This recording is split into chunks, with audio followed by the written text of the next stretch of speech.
Abahlali Basemjondolo will be marking Freedom Month with their annual event called UnFreedom Day. It's organized to counter the official Freedom Day celebrations on the 27th of April. Since 2006, the organization has used April for a day of education through film, discussions and speeches. The event attracts thousands of participants every year. In fact, let's bring the president of the organization, Sbu Zikode, joins us via our video link this afternoon. Sbu, it's great to see you. Thanks very much indeed for coming on. I suppose what Abahlali Basemjondolo is saying with an event like this is, how can we be the most unequal society in the world and yet celebrate Freedom Day? Oh yes, good day to you and to your viewers at home. It is very unfortunate that 30 years of our so-called democracy has become a betrayal to the masses of this country. We have no reason to celebrate Freedom Day. What does freedom mean without land, without decent housing, without jobs, with so much load shedding and the state of confusion that we are facing? So this is not the time to celebrate freedom. It is rather a time to mourn freedom. All the sacrifices that were made for this country by the people who came before us, who actually wanted this country to be the most successful country, because we are at the productive economy in human history, but many of the people in South Africa remains landless, remains in deep poverty, inequality, and all kinds of social ills, so much government corruption. So we have no reason to celebrate freedom. All we will be doing this coming Sunday is to mourn the loss of freedom. But we will also be making a special announcement towards the 29th of May national election. As you know, the Abahlali Basemjondolo is part of an active citizen in this country, and we will be participating vigorously in casting our vote. So we will use also the UnFreedom Day moment to also announce or to make a special announcement in as far as the position that Abahlali will be taking collectively towards the election. So we are hoping that South Africans will be watching and looking forward to see the participation of the masses of the people of this country, because there has been a series of meetings and discussions in our communities to rethink freedom, to rethink the national election. Yeah. You're absolutely spot on when you describe the conditions that the majority of our country still lives in, Sbu, 30 years since democracy. Tell us more. I'm intrigued about this announcement that you're wanting to make about the 29th of May election.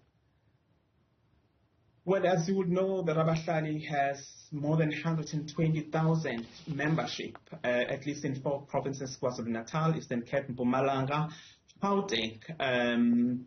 So we had to have series of serious discussions about what people in shack settlements, in rural communities, in farms, in hostels actually think about this election. So there has been a democratic process that was put into place to make sure that we listen to the voices of the people of this country who have been marginalized, and many of them who have decided not to vote because voting has not done any thing for them. So what we've done was to actually encourage people to register to vote, because we realize that this moment is an opportunity for Abahlali to punish those who have not done well for this country, those who have assassinated us, those who have kept us in deep poverty, those who have failed the economy of this country and the people. So it's a moment to punish them.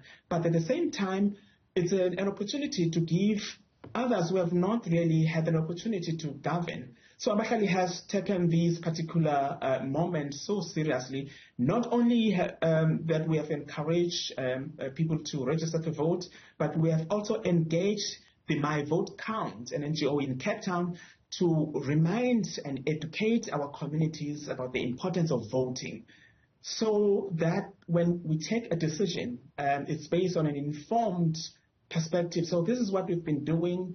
We've been having a series of meetings in communities, allowing people to tell us what they think about the election, what is it that the movement can actually do to save them from the poverty, inequalities, and all the social ills that are being faced by this country. So in our last General Assembly on Sunday, we had developed the minimum people's demand. And what we have done was to invite political parties to listen to what the people are saying, vis-a-vis from what we normally hear from the politicians. So it was not the time to listen to politicians. We have listened to them for almost 30 years.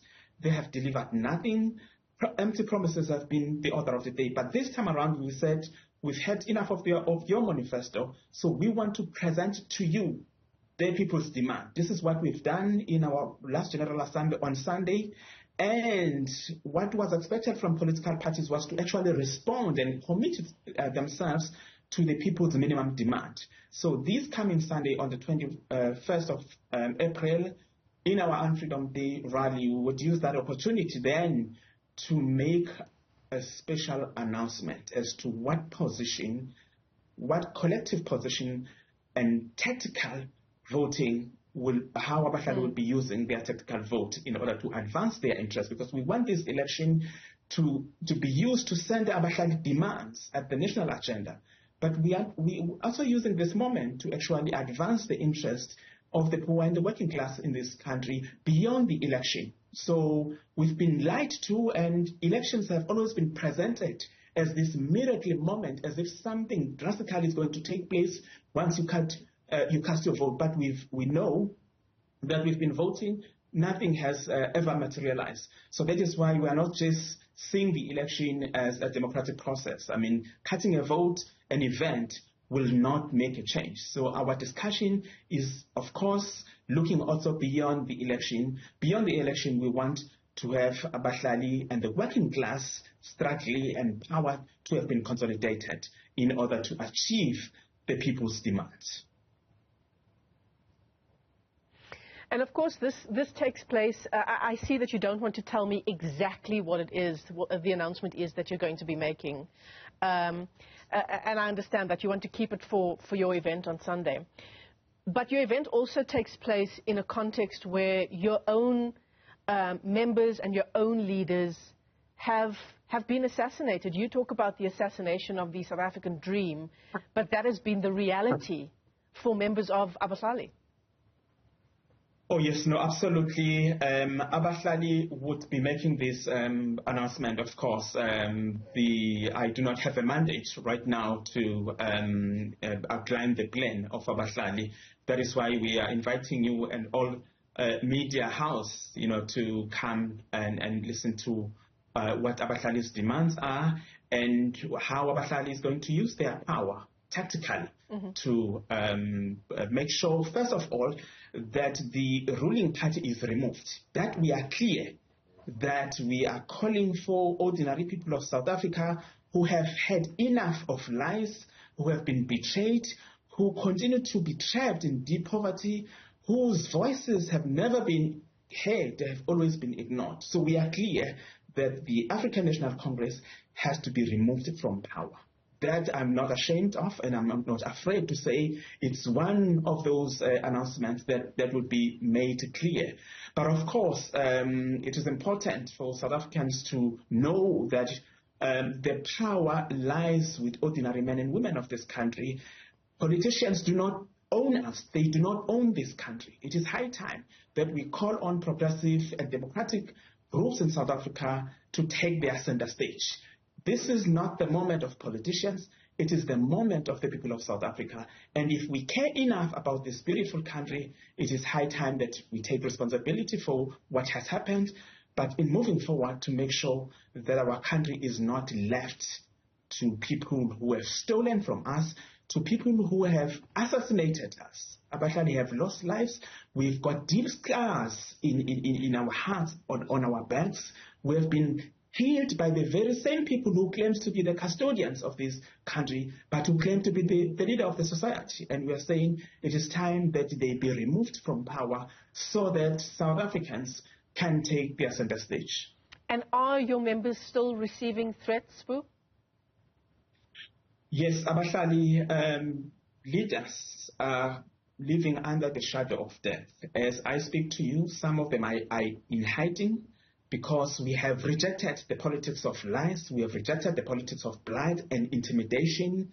We speak our minds, and for that we have had to pay a high price. So some of the leaders are receiving death threats, and some of them we have had to remove them from their communities because they are not safe. I mean, losing 25 lives under the democratic dispensation is really a cause for concern. And we continue to fear for the lives of Abahlali because we value every life. That is why we have taken precautionary measures in terms of making sure that safety protocols are also followed by leaders. While we cannot bow to our oppression, the intimidation, the fear that continues to be sent to our leaders will not deter us. We would not be afraid to speak the truth because we think and we believe that this country comes first. The future of our children and the next generation comes first.